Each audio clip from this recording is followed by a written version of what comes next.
Hi అండి, అందరికీ good morning. ఈరోజు అయితే మా పెరట్లో ఉన్న ఉసిరి చెట్టు చూపిస్తాను చూడండి. ఉసిరి చెట్టు అయితే ఉసిరికాయలు చాలా కాసింది. నేనైతే జాంకాయ కోసుకుని తింటున్నాను. ఉసిరికాయలు ఎన్ని ఉన్నాయో చూపిస్తాను చూడండి.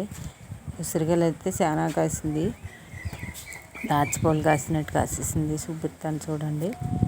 అలాగే చూడండి,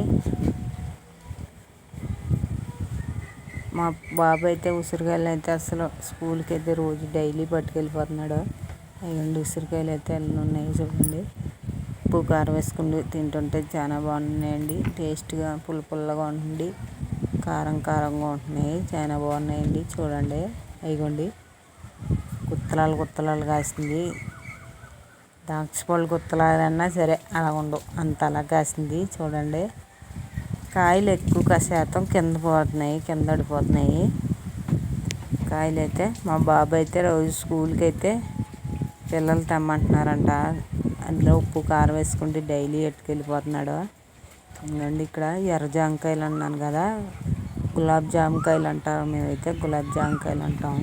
ఆ జామకాయలు అయితే కాసింది. అదిగోండి చిన్న కాయలు ఉన్నాయి. ఒక కాయ బాగా పండింది. కాయ పండింది కదా అని కోద్దామంటే అదమ్మ కుళ్ళిపోయింది. చూడండి ఎలా కుళ్ళిపోయిందో. అదైతే కోస్తుంటేనే కింద పడిపోయింది. ఇదిగోండి కొదిక్కని 2 కాయలు ఉన్నాయి. అవి కోద్దామని కోస్తున్నాను. మా బాబు పాప అయితే పడుకున్నారు, స్కూల్కి వెళ్ళి వచ్చి పడుకుని పోయారు. ఎండాకాలం కదా, బాగా కొద్దిగా చల్లబడ్డాక లేస్తారు, పడుకున్నారు. నేనైతే జామ చెట్టు దగ్గరికి వచ్చాను. ఇదిగోండి చూడండి, జామకాయలు అయితే అది కులిపోయింది అన్నాను కదా కాయ, ఇంకా అలా తీసాను మీకు చూపించడానికని తీసాను చూడండి. కాయనైతే పక్కన బారేసాను. ఇప్పుడైతే మళ్ళీ చెట్టు దగ్గర చూపిస్తున్నాను. మల్లె చెట్టు ఇవన్నీ మా పెరట్లో ఉన్నాయండి. మల్లెపూలు, కనకాంబరాలు కూడా ఉన్నాయి. ఇదిగోండి ఇప్పుడే వస్తున్నాయి మొగ్గలు అయితే, ఇప్పుడే వస్తున్నాయి. చిన్న మొగ్గలు వస్తున్నాయి. మొగ్గలు అయితే ఇదిగోండి,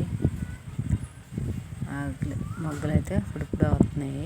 ఇదిగోండి అలాగే పక్కన కూడా తమలపాకు చెట్టు కూడా ఉంది. తమలపాకు పాదు కూడా ఉందండి. పాదును కూడా చూపిస్తాను చూడండి. తమలపాకు, కనకాంబరాలు కూడా ఉన్నాయి. ఇదిగోండి తమల చెట్టు, అదిగోండి పాదు కూడా ఉంది. అలాగే కనకాంబరాలు కూడా చూపిస్తాను చూడండి. కనకాంబరాల చెట్లు, ఇదిగోండి కనకాంబరాల చెట్లు ఉన్నాయి. కనకాంబరాలు అయితే కొద్ది పువ్వులు అయితే మా వదిన కోసుకెళ్ళిపోయింది, పొద్దున్న వచ్చింది. ఇంకా ఉన్నాయి, ఇంకా కనకాంబరాలు అయితే ఉన్నాయి.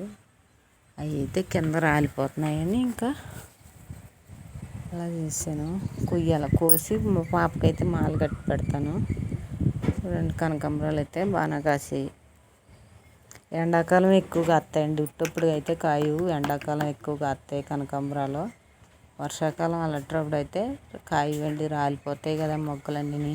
అందుకని నేను కోసాను కదా ఆ జాంకాయలు అయిగోండి చూపిస్తున్నాను. టేస్ట్ ఎలా ఉన్నాయో చూపిస్తాను చూడండి.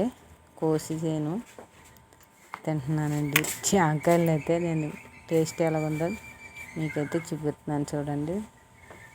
అదిగోండి కొరుక్కుని తింటున్నాను.